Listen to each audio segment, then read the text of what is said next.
in sky blue. It's unique, extraordinary, in daily operation for more than 100 years. And it's the city's landmark, Wuppertal and the suspension railway, inseparable. What prompted the people of the Wupper Valley to come up with such a newfangled mode of transport? Let's look back to the turn of the 20th century. The neighbouring cities of Barmen and Elberfeld, with a combined population of over 300,000, belonged to the biggest industrial areas in the German Empire, bigger even than Cologne or Düsseldorf. It was getting crowded in the narrow river valley, but the expansion possibilities for additional traffic were limited.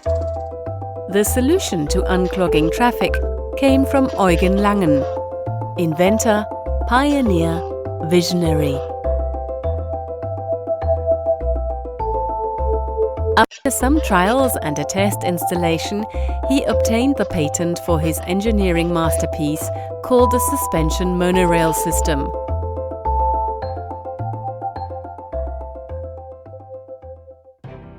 The model also impressed the council members of the neighbouring cities on the Wupper River, and they decided to have it built.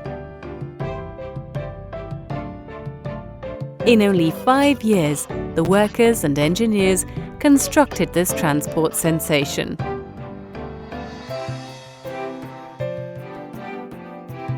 In October 1900, the Kaiser and his wife came to see firsthand this engineering wonder and were very pleased. After their ride, they commented that it was both practical and pleasant. Only 1 year after that, the dignitaries of Barmen and Elberfeld proudly presented the construction to the public. Since then, these two cities have been incorporated into the modern city of Wuppertal. But a remnant of those early days is still in operation. The carefully restored Kaiserwagen can be booked for a nostalgic ride, hovering 12 meters above the river. With its 468 supports and bridges along the 13.3 kilometers long route, the suspension railway is the steel backbone of the city. If you ride it, you will also pass the city's historic landmarks. Complete stations and large parts of the route were destroyed in World War II, but only 1 year after the war, it was reconstructed and the inhabitants of Wuppertal could use their beloved and indispensable railway again. The city developed rapidly, and with it the number of passengers as well as the number of railway regulations. Because of the increases in traffic, the rail cars had to be regularly upgraded. They were given names like Blue Gentian and Red Flash, favourites of the 60s. Two of the bigger challenges were restoring the crossing over the old marketplace with a 105-metre-long bridge without supports, and constructing a lifted route over the Autobahn. By then, 27 trains were in operation and up to 65,000 passengers were being transported each day, reliably and without problems. Well, not always. There were some incidents. In July 1950, the Zirkus Althoff had a splendid idea for a spectacular publicity stunt. The elephant Tuffy will ride the suspension railway. But that was too much for the little elephant lady. She pushed open the door and fell into the Wupper River. Luckily, no one was hurt, and the little elephant was rescued from the Wupper. But not all accidents had such happy endings. In 1968, a truck knocked over one of the supports and 2 bridges fell on the street. No one was hurt here too. But in 1999, a tragic accident occurred in which a train plunged into the river, leaving 5 passengers dead. Not because of technical problems, but due to human failure. A forgotten mounting clamp left on the rail. Nevertheless, the suspension railway is still the safest means of transport worldwide. Since 1972, the trains of wagon series GTW72 characterize the cityscape. Popular and reliable. There's a German saying, "Old love never rusts." But is that true? All those years left their mark on the old lady. The stations became dark and unattractive. The structure was getting more and more rusty. What to do? Renovate or demolish and rebuild? Again, the city councillors made a courageous decision. In 1995, the complete makeover started. Enormous sections of the railway were removed and replaced with more than 40,000 tons of new steel. The rebuilding took place during daily operation of the train, even on the weekends and at night. The renovations were finished in 2013, and the suspension railway is now fit for the next 100 years. Of course, that wasn't cheap. The overall costs amounted to €635 million, of which 122 million were for the new trains. In November 2015, the first train cars of the current generation arrived on a truck. More than 1,000 suspension railway fans could not miss out on the event. With much applause, the first of the Sky Blue trains started its daily service on December 18, 2016. An event that was celebrated by everyone. The new wagons look great. Not only the citizens of Wuppertal thought so, but also the jury of the IF Design Award 2017. But the designers and engineers had even more in mind. They wanted to make a better design, not merely a new one. Due to silent rails and wider curves, the suspension railway travels more quickly and quietly from station to station. All stations have become much more attractive. They are brighter, transparent and handicapped accessible. About 170,000 square feet of glass surfaces have been used for the stations. But they didn't want to part with the beautiful old Art Nouveau stations. With the same demands for comfort and safety, 3 identical stations were built according to the historic model. The new train depot in Oberbarmen has also been built according to the original plans. With the turning loop moved forward, the trains can change over to the other track faster, which means they are equipped for shorter cycle times in the future. The new control center has also been upgraded. A state-of-the-art digitally controlled safety system is in place. The old trains were so popular that they were given away by the utility company in a competition. Today they serve as stage, meeting point or bistro. A new life after hovering above the city. The 31 new wagons are not only nice to look at, they are also really fast. At up to 60 kilometers per hour, they speed through the city, controlled by the driver in a new kind of cockpit with touch-sensitive displays. Investments were made not only in technology, but also in comfort. With a new ventilation system, comfortable seats with fabric covers and a large panoramic glass window in the rear. This window is the highlight of the new wagon generation and the most popular place to sit for a unique travelling experience.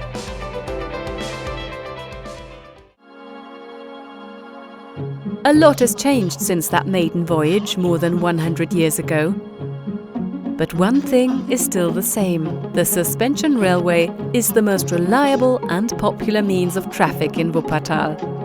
Up to 80,000 passengers are hovering daily. Above the river, through the city. You can only do that here. The suspension railway, the landmark of the city. And we call it Schwebebahn.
Propera parada, Glòria.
Propera parada, Glòries. Enllaç amb tram i...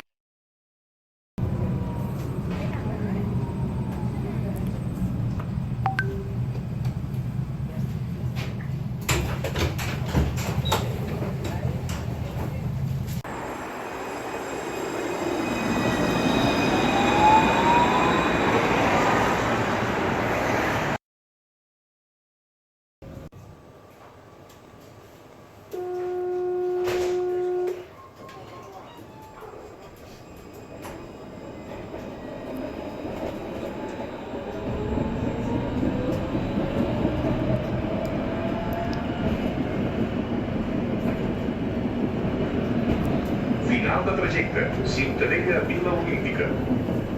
Enllaç amb metro, línia 4.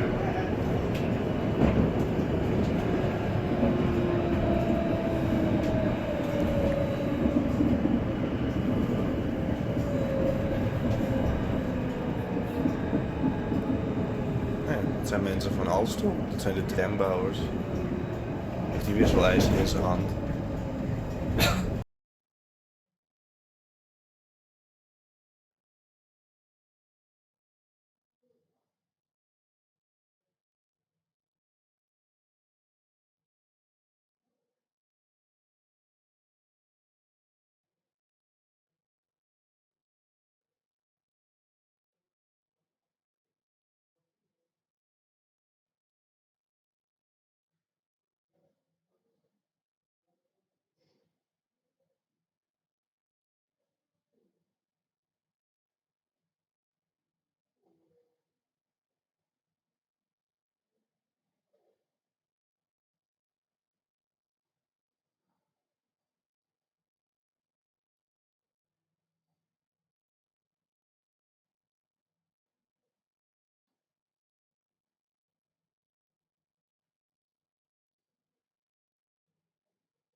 Baik, selamat pagi semuanya.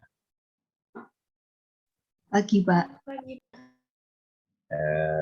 Absen kamera on sekarang.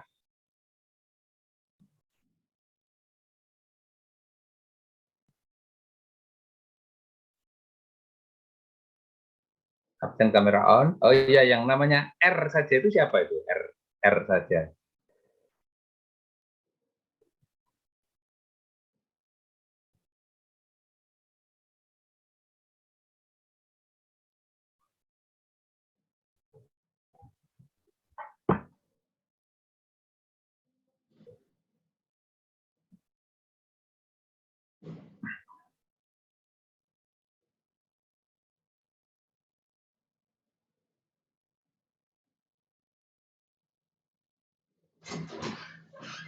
Farel, Maria, belum on. Neisa, Hilmi, Muhammad Attala, dan R. Siapa R itu ya?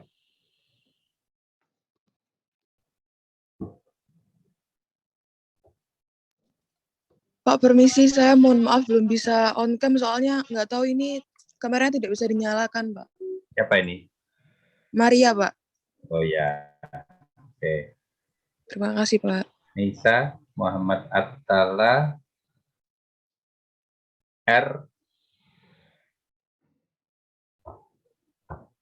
R ini misterius nih.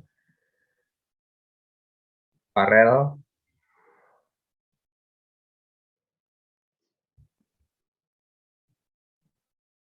oke, sambil menunggu yang belum on kamera agar on kamera. Dari 3 video tadi yang paling menarik yang mana?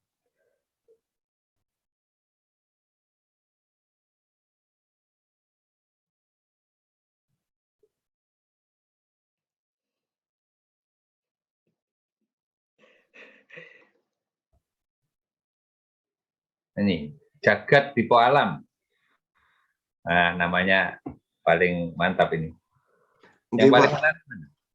Kalau menurut saya tadi saya menarik yang suspension train itu loh, Pak, yang gantung itu loh.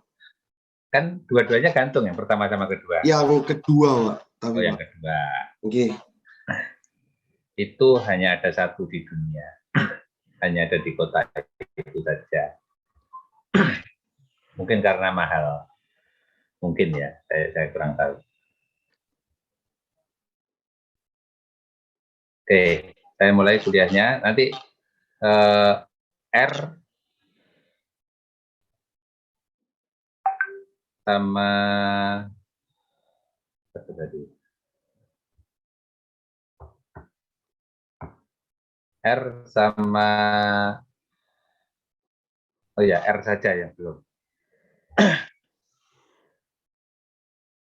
Ada yang tahu? Yang namanya R itu siapa?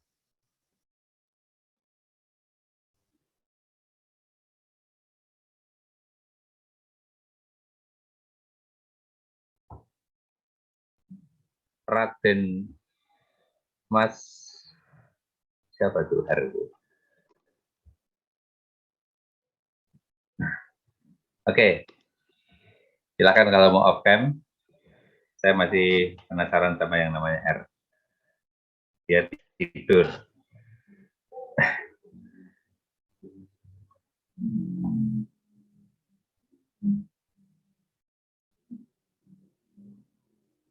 Saya akan mulai kuliah pagi ini. Saya akan share file saya. Sudah ada di Classroom. Ini saya menjelaskan. Baik, yang akan saya jelaskan adalah tentang moda-moda dari transit system. Transit system itu mungkin definisi bebasnya adalah high quality public transport system, gitu ya. Oke. Ini sudah saya jelaskan kemarin. Oh ya, mengenai transit system, performance, network, transit base, top, management. Oke, ini sudah saya jelaskan kemarin pada Surabaya itu black, public transportnya. Kemudian ini sudah saya jelaskan tentang efisiensi ruang jalan kalau digunakan public transport daripada car. Nah, kemudian teknologi ya, teknologi pada transit system ini ada 4 hal, yaitu support system atau pendukung dari kendaraannya supaya tidak ambles ke bumi atau tidak jatuh, yaitu ada 3 macam, yaitu supported, suspended, dan levitated. Kalau supported itu didukung dari bawah ya. Contoh ini monorail yang straddle. Nah ini monorail yang straddle. Jadi rodanya ada roda pendukungnya yang di atas balok beton ini. Kemudian ada monorail yang suspended digantung. Jadi pendukungnya ada di atas di box beam ini. Ini roda yang vertikal ini adalah pendukungnya. Didukung oleh flange dari beam tersebut. Kemudian levitated. Levitated ini kendaraannya dilayangkan sekitar 10 cm dari tracknya. Contohnya ini tanpa roda ya. Jadi sebelum bergerak, elektromagnet di kendaraan bagian bawah ini diaktifkan sehingga dia akan berusaha nempel ke baja di atasnya. Berusaha nempel sehingga terangkat. Nanti elektromagnetnya diatur supaya seimbang antara gaya angkat dengan gaya beratnya. Dia mengangkat berusaha. Inilah magnetic levitated. Tapi bisa juga dengan bantalan udara.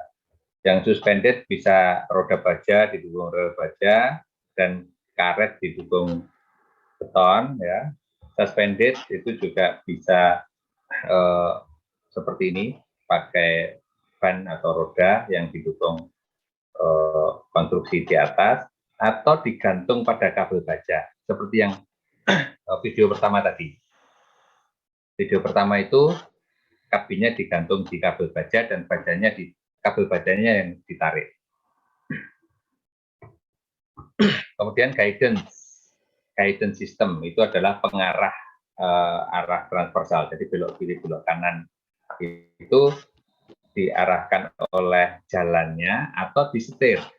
Kalau yang disetir ini moda-moda yang berjalan di jalan raya, ini disetir. Kalau yang berjalan di trek apapun, entah railway track ataupun non-railway track, itu di-guide oleh flange pada roda baja yang kena sisinya rel, atau guide wheel yang diarahkan oleh roda yang mengarah ke samping, yang nempel ke flange-nya guide wheel, alias mungkin laki-laki yang tahu ini, Tamiya ya, seperti Tamiya. Kemudian propulsion sistemnya atau sistem penggerak, yaitu pakai mesin motor listrik atau motor bakar. Motor bakar combustion engine bisa diesel, auto, one tol atau mesin uap yang kuno ya. Motor listrik tentunya bisa pakai baterai atau kombinasi kabel dan baterai atau pakai kabel saja. Sekarang sudah banyak yang baterai saja sudah ada. Kabelnya nanti di halte. Kemudian pakai combustion engine, bisa pakai kopling mekanik kalau kecil-kecil, misalnya base itu bisa pakai kopling mekanik, tapi bisa juga pakai belt, itu kendaraan kecil saja ya. Kemudian kopling hidrolis untuk base dengan transmisi otomatis dan kereta api diesel hidrolis. Kemudian bisa juga mesinnya menggerakkan generator. Nah, listriknya dipakai untuk menggerakkan motor listrik. Ini lokomotif diesel elektrik dan mungkin nanti ada pada misalnya ada angkot yang hybrid atau bis yang hybrid bisa seperti ini. Kemudian kalau angkutan umumnya ini bergerak di kanal atau di danau atau selat, itu pakai propeller, ya, penggerakan pakai propeller, atau mungkin pesawat kecil. Oke, kemudian ada juga yang tidak pakai mesin diesel, tapi pakai motor listrik ini, tapi pakai linear motor. Linear motor dipasang di treknya, dan di kendaraannya, jadi kendaraannya akan maju terus.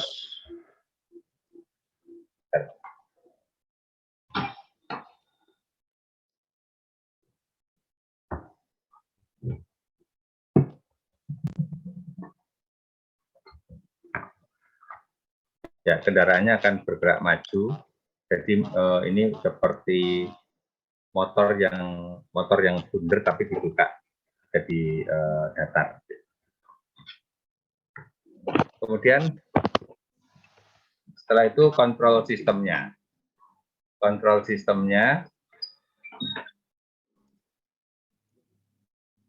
sistem adalah kendali jarak. Kendali jarak itu kendaraan yang ditinjau ini akan ngegas dan ngerem otomatis, ya, atau tidak otomatis. Ya. Pertama, visual detection dengan manual braking.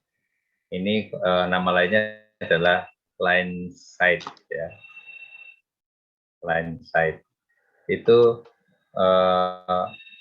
supir akan ngegas atau ngerem tergantung dari dia melihat kendaraan di depannya, halangan di depannya. Kemudian masinis kereta api melihat bukan kereta di depannya yang dilihat, tapi sinyal. Sinyalnya hijau, merah, atau buka tutup. Ya, itu akan ngegas atau ngerem dia, itu tergantung dari dia melihat sinyal hijau atau sinyal merah. Kemudian juga yang otomatis, nah ini kalau kendaraan sekarang mulai ada ini yang bisa mendeteksi kendaraan di depannya dan dia mengatur jarak. Ini ada sensor dan ada otomatis braking-nya. Dan ada full computerized. Full computerized itu seperti ini sebenarnya, tapi ditambah dengan pengendalian komputer. Jadi ada pusat kontrol, di mana ini kelebihannya adalah kalau ada sesuatu yang kemungkinan akan terjadi kecelakaan, sistemnya dimatikan semuanya. Misalnya ada gempa, sistemnya dimatikan. Nah, ini untuk kereta api ada sistem blok. Jadi ini ada sinyal gitu ya, ada sinyal di mana kalau ini masih ada kereta api di sini akan berhenti. Tapi bisa juga moving block. Moving block ini bloknya itu ikut bergerak. Jadi kereta api ini bergerak, bloknya ikut bergerak. Dan dideteksi oleh radar dari kereta api berikutnya yang mengatur jarak. Gitu. Ini adalah sinyal. Ini untuk tram yang T ini. Ini untuk kereta api yang kuno, sinyal kuno masih dipakai sebagian di Indonesia. Kemudian tipe dari public transport itu ada yang sistem transit, ada yang paratransit. Paratransit ini tidak memenuhi salah satu saja dari karakteristik 3 karakteristik sistem transit. Misalnya rute, jadwal, dan dengan ongkos yang pasti, ya. Dan ini share. Jadi sharing sama other people, ya, sama orang yang tidak dikenal. Ya. Jadi ini adalah sistem transit, kalau ini adalah paratransit. Tidak memenuhi salah satu saja dari karakteristik sistem transit. Nah, yang namanya sistem transit ini banyak modenya, misalnya regional rail. Ini adalah berbasis dari heavy rail, dan cakupannya adalah metropolitan wide. Jadi sampai ke, kalau Surabaya sampai ke Sidoarjo, sampai ke Gresik, sampai Lamongan mungkin, Jakarta sampai Bogor, Depok, Bekasi, Tangerang, ya, Jabodetabek. Itu. Kemudian MRT. MRT ini heavy rail juga lewat underground, ya, atau elevated. Dan sifatnya adalah citywide. Ya, jadi di dalam kota. MRT itu di dalam kota. Contohnya yang sekarang dibangun di Jakarta sampai Lebak Bulus, ya, dari pusat kota sampai Lebak Bulus, dan di mana-mana juga begitu. Mass Rapid Transit atau di textbook Rail Rapid Transit (RRT). Kemudian Light Rail Rapid Transit ini tram ya, seperti LRT ya, tram, tapi via elevated track. Kalau tram via overground track, tapi dengan separated right of way dari jalan raya. Kalau konvensional tram itu lewat jalan raya, bisa saling dilewati oleh kendaraan yang lain. Dan ada bus rapid transit, bis via busway, dan bis city bus ya, atau bis antar kota, itu bis yang melalui jalan raya, mixed traffic. Kemudian ada monorail, ada automated people mover system, ini yang di bandara. Para transit apa saja ini? Yang terkenal adalah taksi. Ya. Dia tidak punya rute, tidak punya jadwal, dan ongkosnya ya nanti argometer, ya, argometer. Atau kalau Anda pakai online, nanti dari online-nya akan ketahuan ongkosnya berapa. Gitu. Jadi setelah pesan baru tahu kira-kira. Kalau yang transit itu sudah diketahui publik ongkosnya sekian. Kemudian ada juga demand responsive transport. Ya ini seperti taksi online, tapi ini dipakai bersama-sama. Jadi ini yang dipesan bis. Kalau dipesan bis itu akan menghampiri Anda, bukan di rumah Anda, di halte terdekat dari rumah Anda. Nanti orang lain pesan juga dihampiri di halte terdekat. Dan ada substandard minibus. Nah ini Bemo, Mikrolet, Metro Mini kalau PT-PT kalau di Makassar itu semua adalah para transit, bukan high quality public transport, ya. Tidak memenuhi tiga-tiganya ini. Nih, contoh para transit, taksi termasuk online, no route, no schedule, small minibus, no schedule. Ini yang terkenal di Manila, Sydney, di Surabaya seperti ini. Dan sifat yang lain yang masih konvensional, malahan sistemnya sewa atau tawar-menawar.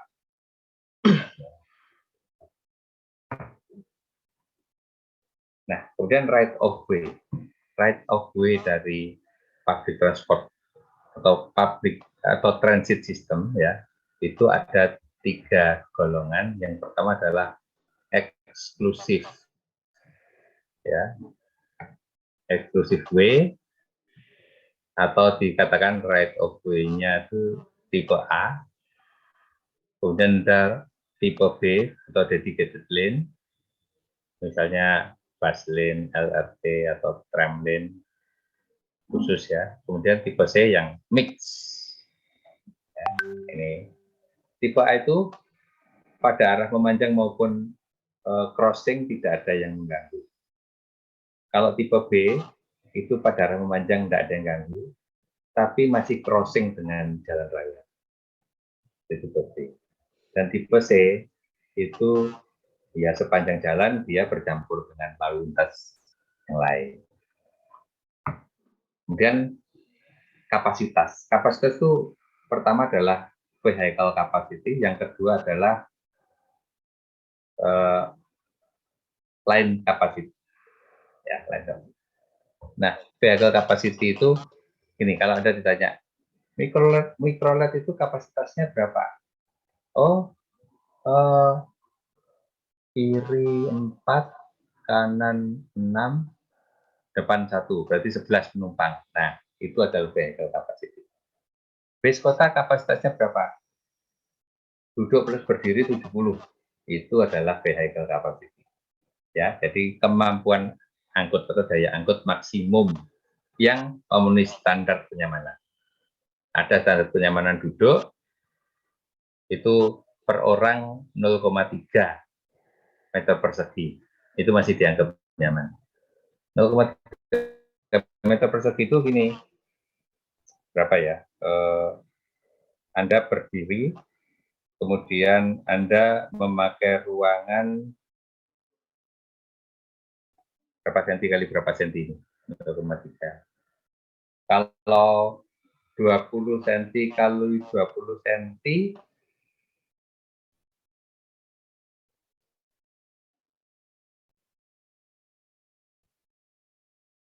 berarti kan 0,2 kali 0,2, 0,04 ya. Jadi 0,3 itu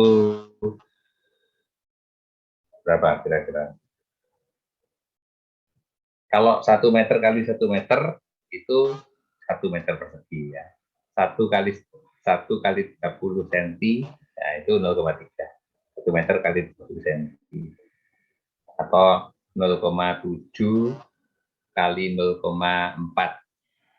meter ya. Jadi 70 kali 45 cm gitu. Nah, itu 0,3 meter persegi. Kemudian untuk tempat duduk itu ya.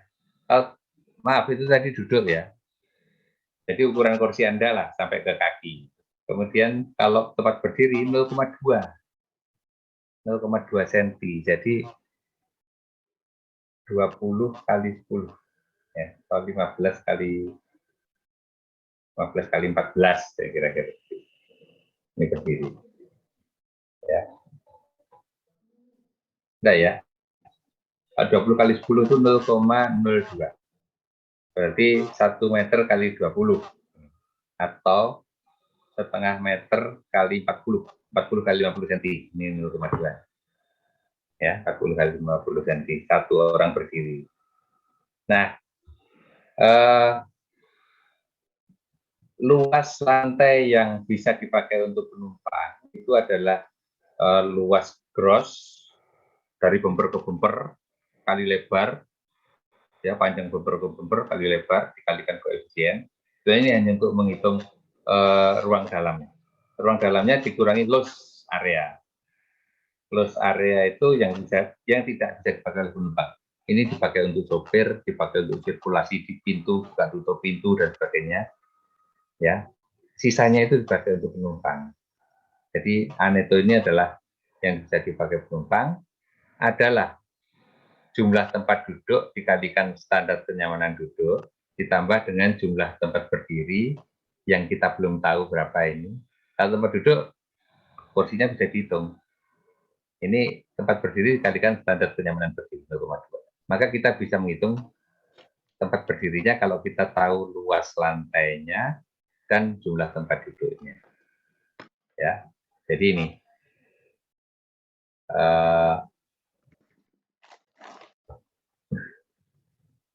ini adalah tempat duduk ditambah dengan tempat berdiri, yaitu aneto dikurangi jumlah tempat duduk kali standar kenyamanan duduk dibagi dengan standar kenyamanan berdiri. Ini adalah jumlah tempat berdiri. Yang ini jumlah tempat duduk. Inilah kapasitas kendaraan.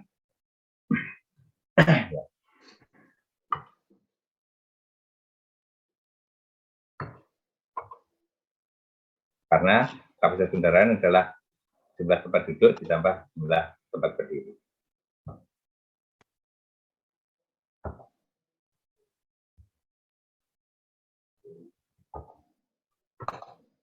Oke. Nah, sekarang kapasitas jalur. Sekarang kalau mau memilih moda transportasi apa yang cocok untuk koridor ini, itu begini. Demand-nya berapa? Yang paling maksimum, misalnya dari Surabaya Barat ke Surabaya Timur, dari UNESA ke ITS, itu segmen dari UNESA ke PTC, dari PTC ke segmen dari PTC ke HR Muhammad ke Majen Supono, dan seterusnya sampai Kertajaya ke ITS. Nah, ini yang paling tinggi demand-nya yang mana? Yang paling banyak penumpangnya. Dihitung, dicari demand-nya, kemudian dihitung. Misalnya yang tertinggi adalah dari Karangmenjangan, dari rumah sakit Dr. Sutomo sampai ke pusat kota. Misalnya. Kapasitas penumpangnya di situ adalah per jam. Nah, selalu satuannya per jam. Ya. per jam misalnya 5.000. 5.000 per jam itu mode transportasi apa ya yang bisa melayani 5.000 orang penumpang? Nah, ngitungnya adalah dari tadi kan kita menghitung CV. CV itu kapasitas per kendaraan tadi. Itu dikalikan dengan ini dulu. CV ya. Dikalikan dengan jumlah ini. Number of vehicle in a rolling stock. Jumlah gerbong dalam satu rangkaian kereta api atau kereta ya, bukan gerbong. Kalau sekarang jumlah kereta dalam satu rangkaian kereta api, ya. Atau tapi orang Jawa terutama itu lebih familiar dengan kata gerbong. Jumlah gerbong dalam satu rangkaian kereta api, ya, gerbong penumpang maksud. Itu dikalikan dengan frekuensi maksimum. Frekuensi maksimum yang mungkin by system.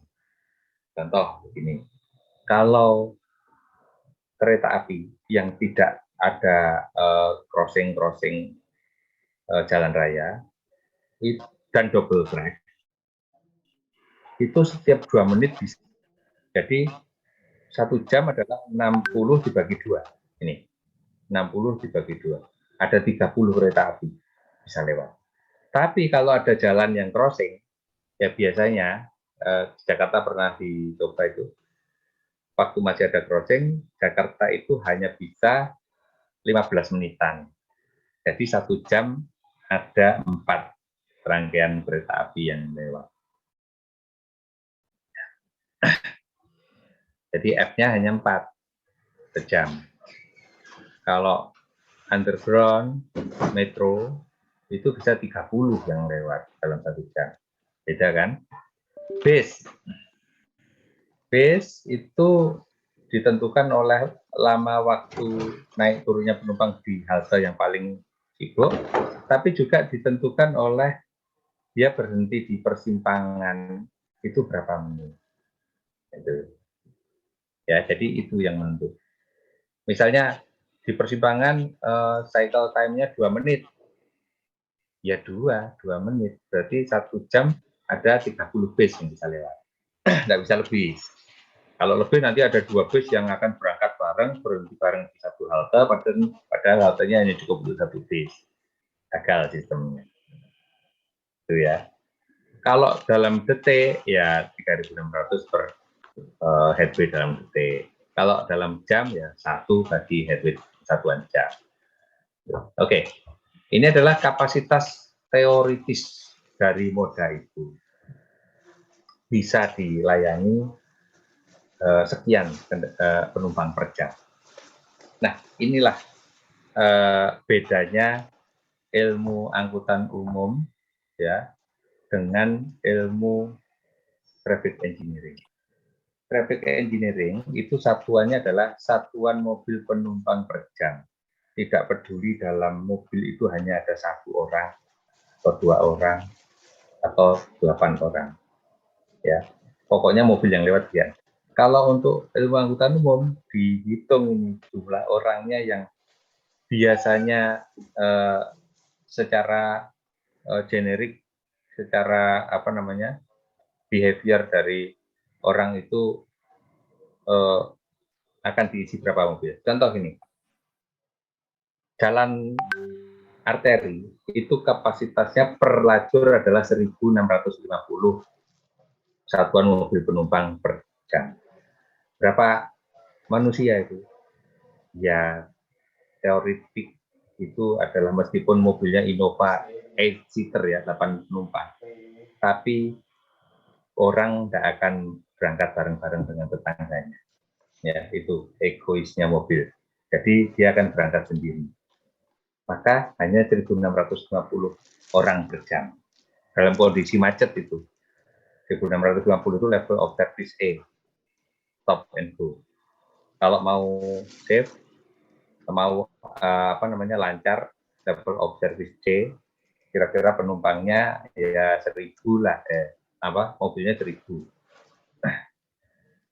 1.000 ya, kapasitasnya kira-kira 1.000 kalau mau agak lancar. level observed itu kecepatannya ya kira-kira ya 30, ya, 20 sampai 30 km per jam. Tuh. Sedangkan angkutan umum, misalnya bis yang berjalan lewat busway, ya busway-nya tidak terganggu oleh crossing misalnya, jadi ada elevated di setiap simpang. Itu mungkin bisa tiap 1 menit kalau bis seperti itu, tiap 1 menit lewat 1 bis. Dengan bis standar 70 penumpang, maka kapasitasnya sudah 70 kali 60, 4.200 satu lajur. Kereta api dikalikan jumlah gerbongnya lagi. Satu gerbong kan 200 kalau kereta api. Kalikan 10 gerbong untuk metro. Sudah 2.000. Kalikan tiap 2 menit ada metro. Kalikan 30, 60.000 penumpang per jam per arah. Itulah line capacity. Ini yang maksimum. Tapi biasanya di kota-kota yang menerapkan public transport ini adalah dioperasikannya seberapa. Frekuensi maksimum itu diperoleh dengan headway 2 menit. Tapi dia dioperasikan tiap 5 menit misalnya. Ya kapasitas yang dioperasikan adalah berdasarkan headway yang 5 menit tadi. Berarti frekuensinya 60 kali 5, 12. 12 kali jumlah gerbong 1 kalau bis ya. Meskipun bis gandeng, ini N-nya 1 kapasitasnya, tapi kapasitas bis gandeng. Bukan 70, tapi mungkin 120. Jadi 120 kali 1 kali 12. Berapa? 12 kali 12 sudah 140, jadi 1440. Ya. Kemudian ada productive capacity. Itu adalah kapasitas dibagi kecepatan. Dikalikan kecepatan. Jadi sama-sama kapasitasnya ya, antara tram dengan kira-kira apa ya? Misalnya gini, antara tram yang lewat bawah dengan monorail yang lewat atas, misalnya. Atau gini, tram yang lewat at grade dengan tram yang elevated.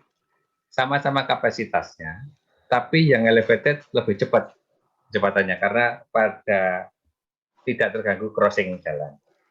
Maka produktif kapasitinya lebih bagus yang tram yang lewat elevated. Busway, bis yang lewat busway, kalau busway-nya itu at grade dan terganggu persimpangan-persimpangan, dengan busway yang ada flyover, produktif kapasitinya akan lebih bagus yang lewat flyover karena kecepatannya lebih tinggi. Begitu.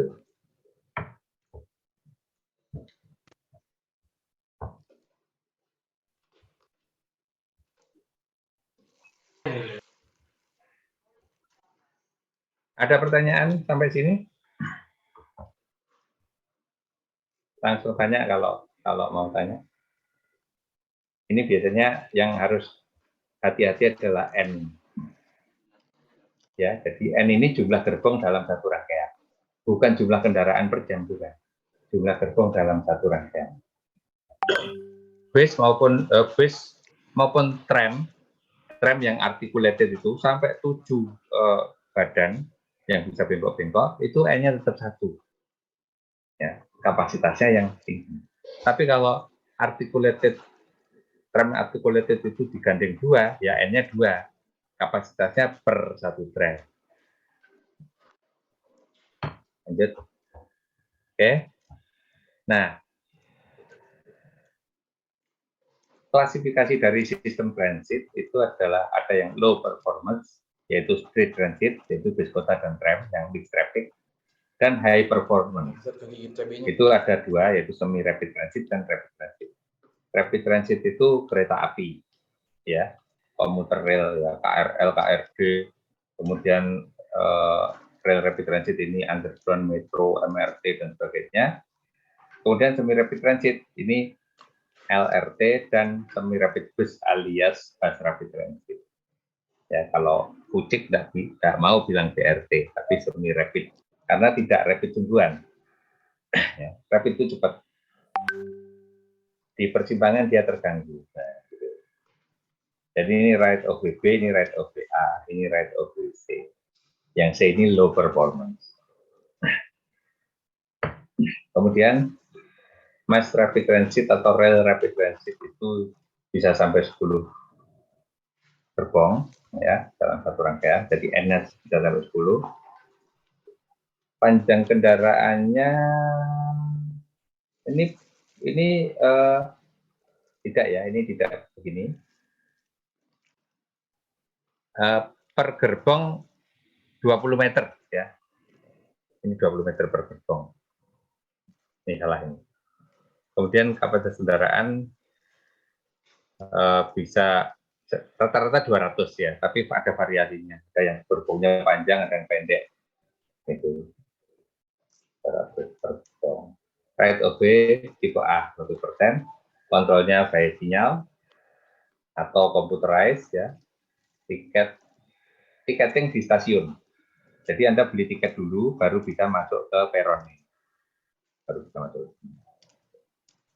Power supply-nya bisa third rail di sini, di bawah sini, atau overhead di atas. Nah, kemudian pemberhentian, tinggi platformnya tinggi karena kereta apinya juga lantainya tinggi. Jadi satu level antara peron dengan lantai kereta api. Ya, kontrol akses ini artinya masuk ke peron ini pun sudah punya tiket yang valid, sudah bayar maksudnya. Kecepatan maksimum bisa sampai 100, operasionalnya tergantung dari jarak antar stasiun, itu 25 sampai 60 km per jam, dan maksimum frekuensi bisa sampai 40 transit unit per jam kalau full otomatis ya, atau kalau tidak otomatis 20 transit unit. Transit unit ini rangkaiannya.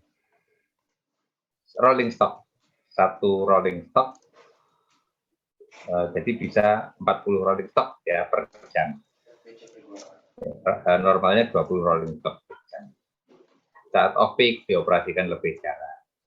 5 rolling stock per jam artinya per 12 menit. Kalau 12 rolling stock per jam artinya per 5 menit. Nah, kabel jalur kira-kira bisa sampai 40.000 penumpang per jam, meskipun ada yang 60.000. Reliability, handal. Kapan Anda membutuhkan, kereta akan datang. Gitu. Karena apa? Karena ini frekuensinya tinggi dan tidak pernah mogok. Ya. Networknya biasanya radial. Radial itu dari pusat kota seperti jari tangan Anda, menjari. Ya, dan di pusat kota CBD ada beberapa stasiun. Kemudian jarak antar stasiun antara 500 meter sampai 2 km. Rata-rata orang memakai kendaraan ini pada jarak menengah atau panjang. Maksudnya panjang itu dari pusat kota sampai ujung di pinggir kota. Kemudian hubungan dengan moda lain ada base feeder, ada park and ride, dan ada kiss and ride. Kiss and ride itu bahasa sana ya, artinya ngedrop atau ngejemput. Park and ride itu parkir kemudian naik kendaraan.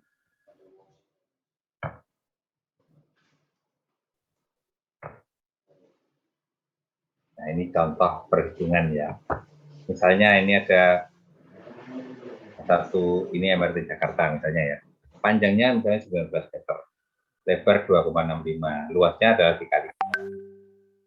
Luas areanya kira-kira 6 meter persegi. Kenapa? Mungkin ada tempat pintu, sirkulasi batu ke pintu, kemudian ada masinis misalnya, gitu ya. Kemudian tempat duduknya misalnya 30, maka tempat berdirinya bisa dihitung dengan rumus yang tadi. Maka kapasitasnya bisa dihitung. Kalau dalam satu rangkaian, satu rolling stock itu ada 10 gerbong, maka kapasitasnya tinggal dikalikan. Kalau headway-nya 3 menit, maka frekuensinya adalah 60/3, 20. Ini kali 60/3 adalah chain kapasitasnya. Kalau operasional speed-nya adalah 40, maka productive capacity-nya adalah kapasitas dikalikan kecepatan. Nah, ini.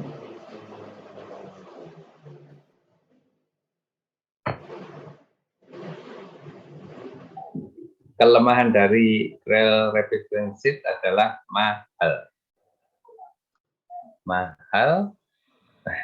Maka kenapa mahal? Karena satu stasiun itu panjangnya 200 meter dalam tanah atau elevated, ya, 200 meter. Yang lain lebih murah karena kapasitasnya lebih kecil, rangkaiannya lebih pendek. LRT itu lebih pendek, hanya 30 sampai 70 meter lah. Bis lebih pendek lagi, hanya 20 meter, atau kalau gandeng ya sampai maksimum 30 meter lah. Bis 12 meter, kalau gandeng ya maksimum 20-25 meter gandengnya. Dan terowongan sendiri mahal. Elevated ini sudah mahal. Elevated ini 2 kali upgrade ya. Terowongan ini kira-kira 2 kalinya elevated, jadi 4 kali upgrade. Mungkin ya. Nah, metro itu bisa sukses kalau sebelum ada metro sudah dilalui bis, bisnya sudah penuh sesak. Ya, jadi kira-kira 15.000 penumpang per jam berarah. Atau dari perhitungan demand dari stated preference survey, itu ada orang yang akan pindah dari sepeda motor ke metro tersebut, ya, kira-kira penumpangnya ya minimal 15.000 lah nanti. Itu akan, kalau kurang dari itu ya ini nanti kosong. Kemudian penduduk kotanya lebih dari 5 juta, kecuali kota yang bentuknya linear seperti Caracas, seperti Kairo, ya, atau Hong Kong yang terpaksa naik metro karena nyabrang selat. Nah, itu penduduknya nggak sampai 5 juta sudah pasti sukses kalau linear. Kemudian income per orang ini pada tahun 92 ya, $1.800 per orang per tahun, tahun 92. Kalau sekarang ya sudah sekian kali lipat dari ini. Kemudian pusat kotanya tumbuh, ada pembangunan office yang vertikal dan sebagainya. Nah, kemudian di kota itu sudah ada manajemen lalu lintas, misalnya 3-in-1 dan sebagainya, atau ganjil genap, atau parkir mahal di tengah kota. Itu menjamin suksesnya metro. Dan nah ini saran yang bagus ya. Manajemen metro itu terpisah dari pemerintah, terpisah dari existing railway company atau existing bus company. Kenapa? Supaya environment-nya baru, korupsi tidak dibawa ke sistem yang baru tersebut. Ya, gitu. Itu tidak hanya di Indonesia, itu di luar negeri juga begitu. Ya. Kemudian financial support. Nah, ini peran pemerintah adalah memberi financial support agar tarif bisa bersaing dengan modal. Artinya apa? Ada subsidi atau by the service atau public service obligation dan sebagainya. Dan light rail transit atau modern tram. Light rail transit adalah sistem angkutan umum dengan kategori semi rapid transit. Ya, kendaraannya adalah light rail vehicle atau kereta api yang ringan melalui rel, dan tingkat keterpisahannya dengan traffic adalah mayoritas right of way. Ya, right of way itu dia punya lajur khusus seperti busway, itu right of way. Dan di persimpangan masih ada crossing, dan LRT ini mengikuti disiplin simpang bersinyal. Merah ya berhenti. Tapi sinyalnya beda dengan sinyal, maksudnya fisik sinyalnya beda, bukan merah hijau tapi datar dan tegak. Kalau datar berhenti, kalau tegak jalan. Supaya beda dengan mobil yang di sebelahnya, supaya tidak kacau.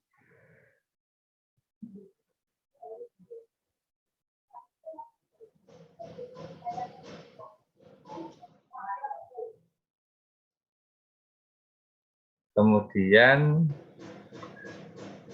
nah ini ada beberapa kategori light rail transit ya, subnya itu banyak. Kadang-kadang konvensional tram yang lewat mixed traffic itu digolongkan sebagai cikal bakal gitu ya, light rail transit. Tapi kadang-kadang ini dicoret, ini belum LRT. Kemudian upgraded konvensional tramway. Jadi konvensional tram yang mixed traffic itu sedikit demi sedikit dijadikan lewat tram lane ya, jalur khusus tram.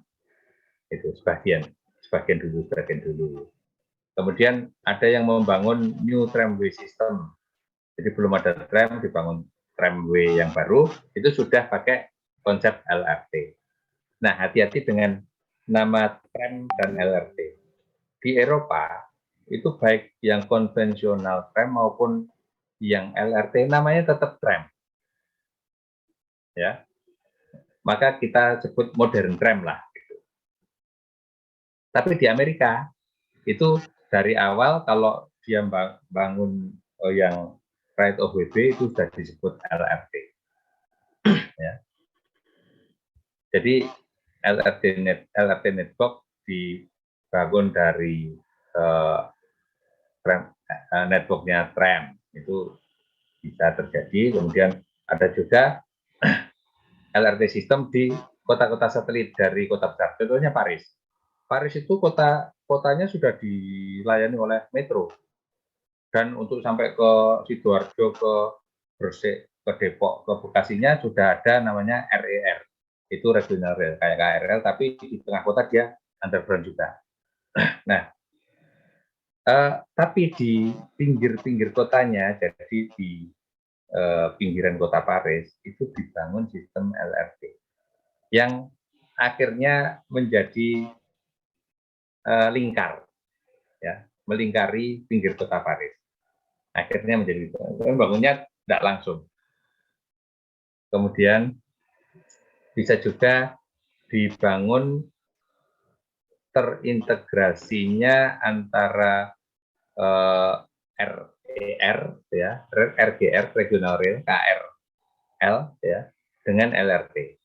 Jadi jalur KRL itu dipakai oleh light rail vehicle sampai di Sidoarjo, ya. Tapi sampai di stasiun Wonokromo dia jadi LRT masuk ke Raya Darmo gitu.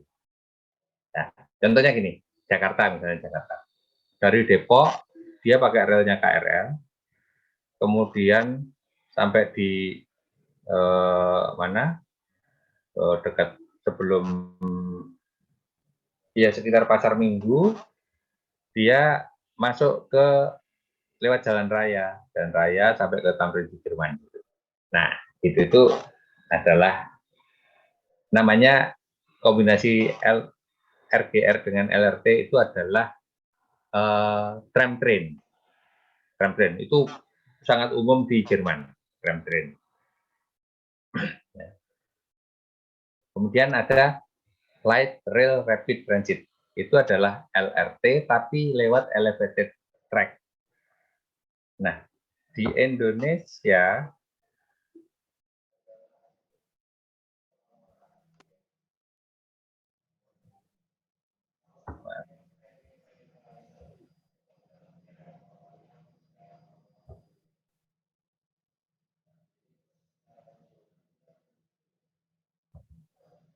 Terlihat ya? Terlihat, Pak. Oke. Nah, di Indonesia LRRT ini dinamakan LRT. Yang sudah ada jalan di Jakarta, di Kelapa Gading sampai ke Velodrome itu juga, yang sedang di Palembang sudah jalan, kemudian yang di di Bubur, Bekasi sampai ke Cawang sampai ke Kuningan itu dinamakan LRT. Padahal itu LRRT. Tapi Indonesia ngasih namanya adalah lintas rel transit. Nah, lintas rel terpadu apa gitu ya, LRT, pokoknya singkatannya LRT gitu. Tapi sebetulnya itu tingkatnya adalah LRRT, lebih tinggi tingkatnya karena produktif kapasitinya akan lebih bagus kalau maksimal. Kemudian ada automated light rail transit. Nah, ini biasanya adalah LRT yang layang ini, LRT, tapi tanpa masinis, kalau bilang, tanpa pengemudi. Nah, ini sudah dijalankan di London Dockland Light Rail Transit B, DLRT, ya. Itu elevated dan tanpa supir. Nah, nanti yang Cibubur ke Kuningan dan Bekasi ke Kuningan itu adalah ALRT, ya, karena tanpa pengemudi nanti.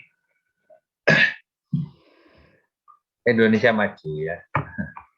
Oke, sekarang LRT yang at grade itu gerbongnya bisa 1 sampai 4. Tapi sekarang itu ada gerbong jenis baru, 1 gerbong saja tapi bisa patah gitu ya. Artinya bisa belok-belok gitu. 1 gerbong itu punya artikulasi kayak kayak engsel gitu ya.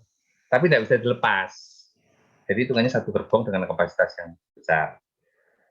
Bisa sampai 50 meter sekarang, atau bahkan ada yang 70, berkembang terus ya. Kemudian kapasitas kendaraannya 110, 250, bahkan sekarang ada yang 300, 350. Right of WA, ya kadang-kadang ada, tapi hanya 40% sampai 90% ada juga, tapi mayoritas right of WB ya. Tiketnya biasanya di dalam PH, dalam kendaraan. Jadi ada mesin untuk memvalidasi tiket.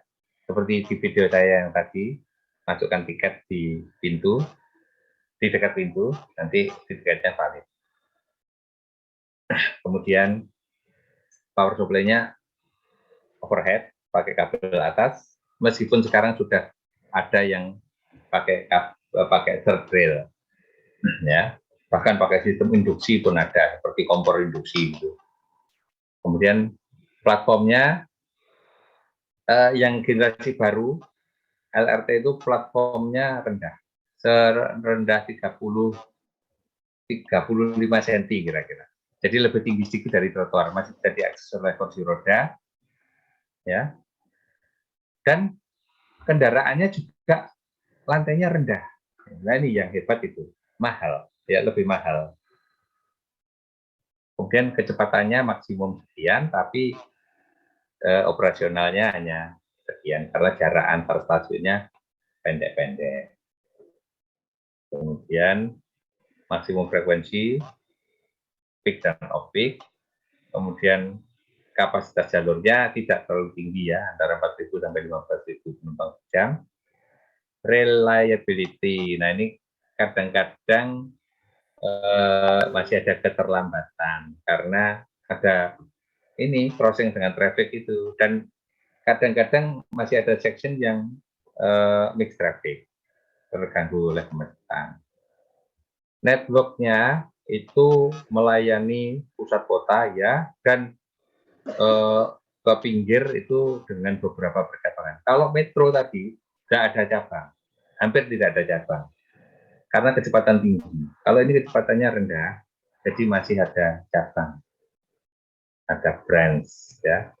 Jadi misalnya dari pusat kota ke barat gitu, ke Majen Bungkono. Itu nanti ada yang cabang ke Dukuh Kupang, ada yang cabang ke Darmo Satelit yang utara, ada yang ke Pakuwon, gitu. Ada cabang-cabangnya. Jarak antar stasiun 350 sampai 800 meter, dan penumpang memakai itu pada jarak medium sampai panjang, kemudian di feederi oleh bis,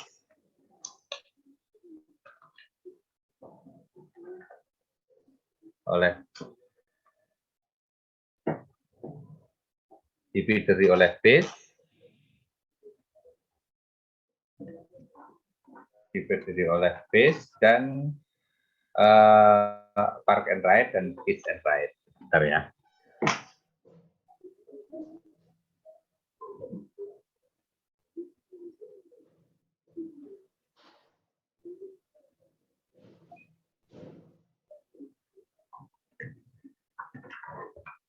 Ya, kemudian kemudian tram konvensional di Amerika namanya streetcar. Ya, di Amerika namanya streetcar. Kemudian streetcar ini bisa dikembangkan jadi LRT, ya. Dan dia masih mixed traffic, ya, campur dengan bis campur. Ini ding ya, di Hong Kong. Ini yang di San Francisco masih mixed traffic. Sekarang sudah jadi LRT, sudah dipisah.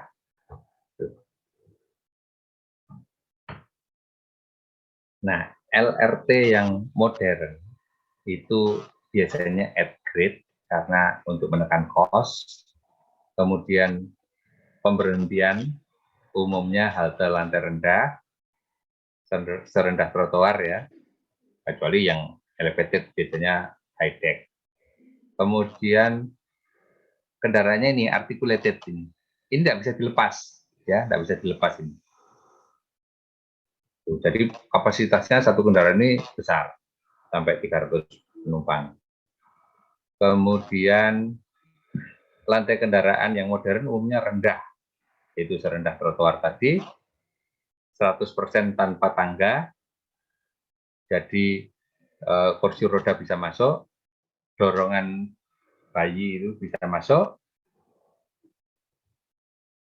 dan memerlukan bogi desain khusus. Nah, inilah yang mahal.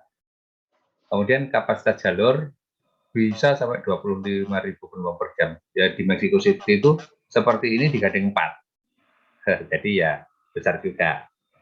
Nah, kemudian pada simpang dengan jalan raya, dia ikut disiplin simpang persinyal, dan tiketingnya umumnya di halte, ya.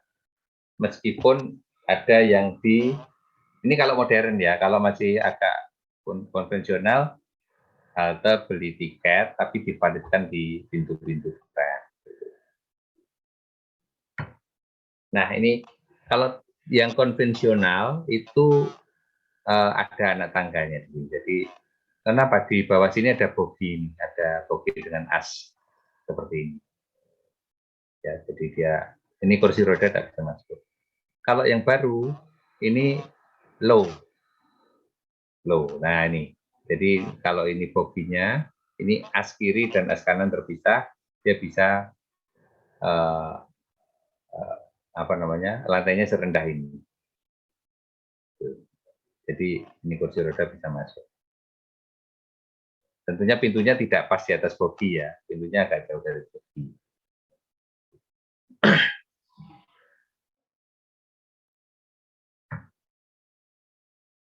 Nah, ini yang ultra low floor tram ini, dan ini yang high. Ini yang ultra low ini desainnya dari Porsche desain, dipakai di Wina. Ini trotoar sudah tidak perlu ditinggikan. Nah, ini bogi untuk high floor tram seperti ini. Kalau low floor itu bisa seperti ini yang tidak ada as, dan bisa yang pakai as ini, tapi rodanya diperkecil. Jadi di sini agak low, nanti di luar itu lebih low lagi, miring gitu, dan di pintu lebih miring lagi. Nah, sifat dari LRT ini sangat fleksibel dan sifatnya bisa menyatu dengan pedestrianized area, ya. Jadi jalan yang ditutup untuk mobil ditutup, nggak boleh, hanya untuk pejalan kaki. Tetapi kalau sepanjang ini pejalan kaki, yang toko-toko yang di tengah ini biasanya kurang laku, maka diberi tram dan di sini ada haltenya, di tengah-tengah ada haltenya. Tramnya terus sampai ke pinggir kota ini. Jadi orang mau belanja ke daerah ini tidak perlu bawa mobil, ya, mobilnya diparkir di pinggir kota sana dekat rumahnya, udahlah naik tram ini saja. Dan di Melbourne yang di tengah kota sini gratis, jadi Anda nyentak dari sini turun di sana itu gratis.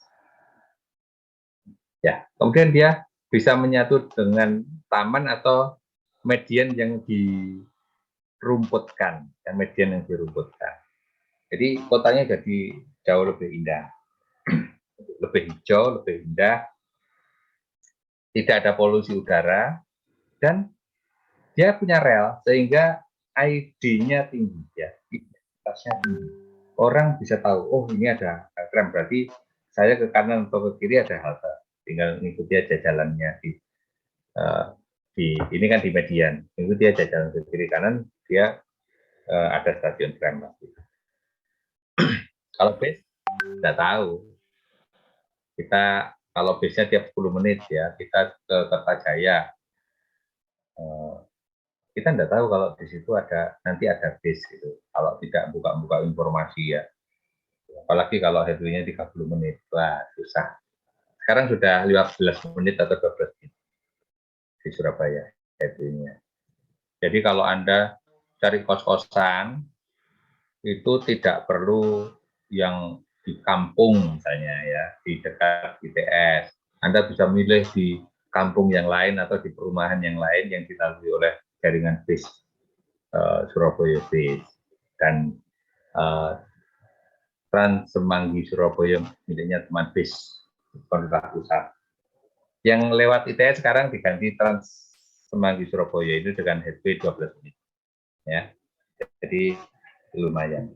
Nanti saya berusaha, saya masih negosiasi dengan Pak Rektor supaya nanti bertahap bisnya itu masuk ke kampus ITS, supaya Anda bisa berhenti di tidak hanya di bundaran ITS, tapi bisa berhenti di rektorat, di kantin, di elektro sana, di mana dekat perkapalan, robotika gitu. Bisnya itu sampai ke Pakuwon di timur.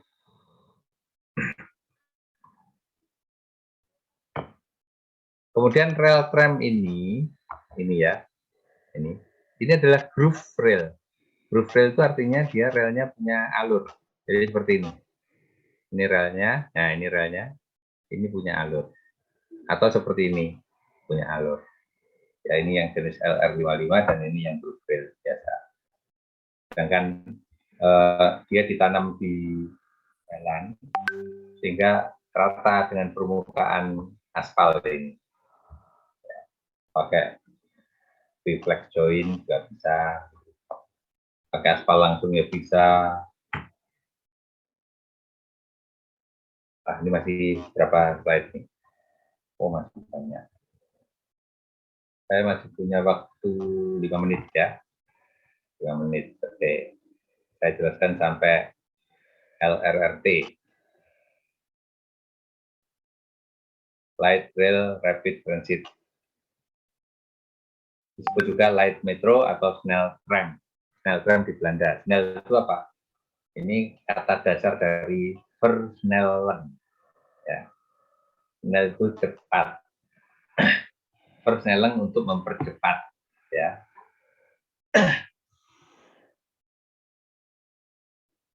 Ini light rail vehicle biasa, biasanya high floor, ya. Dan yang di London ini automated, jadi tanpa masinis. Yang di Newcastle ini masih pakai masinis. Di Utrecht di Belanda pakai masinis. Nah, kapasitas LRT ini panjangnya 30, misalnya ya, lebar 2,65 meter, lebih lebar dari bis ya. Kemudian luasnya sekian, loss area sekian, tempat duduk sekian, tempat berdirinya bisa dihitung. Nah, kapasitasnya 295. Kalau hanya satu gerbong panjang ya, itu dengan headway 2 menit, kapasitasnya bisa 80. Dan produktif kapasitinya 177.000. Nah, beda ya dengan yang MRT tadi. Produktif kapasitinya 1.600.000. Kali ini hanya 177.000. Ya. Kemudian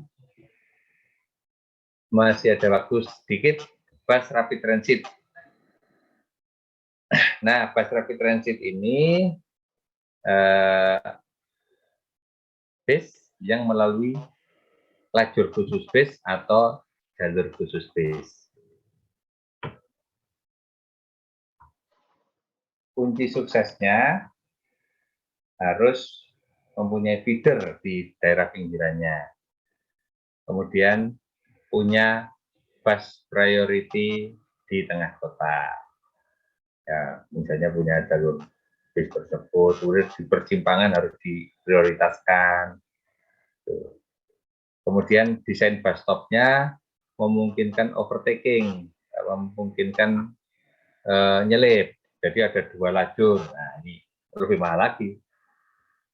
Sistem tiketingnya modern, pakai apa namanya, e-money misalnya, pakai OVO misalnya. Armada bis dengan jumlah yang memadai, desain bis dengan pintu lebar dan banyak, serta tinggi lantai bis dan halte sama. Entah itu high deck atau low deck, terserah, yang penting sama. Kemudian ada express service, ada feeder operation. Kemudian ada marketing. Marketing penting. Apa itu? Passenger information dan corporate image. Contohnya Transjakarta, ya, sudah di informasinya jelas, haltenya bagus, nah itu sudah company image itu, ya. Kemudian bus rapid transit ini umumnya red OBB, tapi bisa juga A. Seperti di Istanbul A. Ya. Setiap persimpangan selalu flyover. Setingkat dengan LRT, ada 2 sistem, yaitu open system busway dan closed system busway. Ya. Nah, keunggulan dari BRT ini dibanding LRT adalah bisa dibangun bertahap. Contohnya, meskipun dibangun di Tamrin Sudirman saja, sebetulnya bisnya itu bisa terus sampai ke Lebak Bulus. Meskipun dibangun busway-nya di Raya Darmo saja, bisnya tetap bisa sampai Surabaya. Ya, bisa bertahap. Nanti tahap berikutnya di Ahmad Yani. Closed busway itu hanya untuk terang saja. Ya. Feedernya tidak boleh melalui busway. Ya. Dan yang boleh boleh melalui busway hanya yang tergolong dalam BRT saja. Perusahaan lain tidak boleh. Open busway atau direct service atau flexible operation itu dulu pernah gagal di Bogota sebelum Transmillennium. Ya, semua perusahaan bisnya masuk ke busway, ternyata ngetem di busway, dan antrinya panjang. Nah, yang sukses adalah di Guangzhou. Guangzhou ini sebelum ada busway pun bis itu sudah ada schedule, sehingga tidak ngetem. begitu dibangun busway, bisnya masuk ke busway dan tidak ngetem. Ya, itu kunci suksesnya. Dan bisa keluar di rute di tengah-tengah, bisa keluar gitu, karena rutenya memang hanya memakai busway sedikit saja kadang-kadang. Kemudian ini adalah busway di Curitiba yang fenomenal tahun 75 ini ya, 1975. Anda belum lahir, saya masih kecil dulu ya, saya masih SD. Itu maaf, saya SMP. Dulu saya SMP kelas 1. Nah, ini jadi saya lebih tua dari Bapak Anda, kira-kira gitu ya. Benar ya? Nah, Curitiba ini bangun busway dengan bagus, ya, dan dia total ditata land use-nya. Yang boleh gedung bertingkat tinggi hanya di kiri kanannya busway. Jauh dari itu tidak boleh. Maka 50% dari penumpang, 50% dari penduduk Curitiba mempergunakan busway ini. Karena gampang, depan apartemen sudah ada halte, depan kantornya sudah ada halte, depan sekolahnya sudah ada halte. Gitu. Nah, ini contoh busway yang bagus-bagus, ya. Ada yang bisa nyelip di halte, ini di Bogota, ya. Ada yang dia memakai ini 2 lajur, setiap arah 2 lajur. Ya. Dan di pusat kota lewat jalan yang khusus untuk busway saja. Ini juga bagus. Ya, Transmilenio Bogota ini bagus. Transjakarta busway ini bagus. Konsepnya meniru Transmilenio Bogota, tapi tidak bisa nyelip, hanya 1 lajur, dari seperti Curitiba. Tapi Curitiba pakai bis gandeng 3, gandeng 2 ya. Jakarta hanya pakai bis gandeng 1.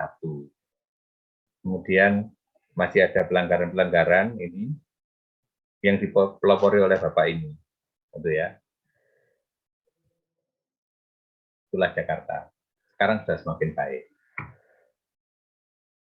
Nah, ini akan saya jelaskan besok, tapi intinya adalah Jakarta adalah BRT dengan jalur busway paling panjang di dunia.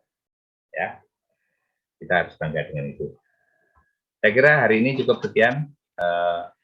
Kalau ada pertanyaan bisa lewat WA ya. Saya akhiri kuliah siang ini. Selamat siang. Selamat siang. Selamat siang, Pak. Makasih, Pak. Terima kasih, Pak. Mas